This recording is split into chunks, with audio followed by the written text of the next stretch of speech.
এই জন্য এই যে জাকাত ব্যবস্থা, এই জাকাত ব্যবস্থা কিন্তু বড়লোকদের কাছে আসে, আকাশ থেকে আসে, আর গরিব মানুষের কাছে যায়।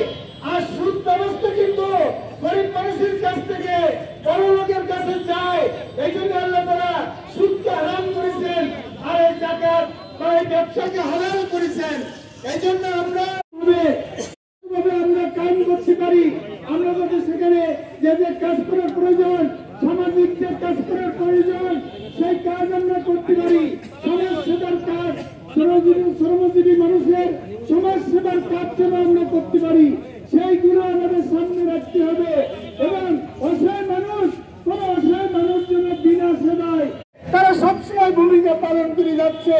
কারণ তাদের যে ভূমিকা, এই ভূমিকার কারণেই আজকে বড় লোকেরা বা যে শ্রমজীবী মানুষ যদি থেমে যায়, তাহলে দেশ থেমে যায়।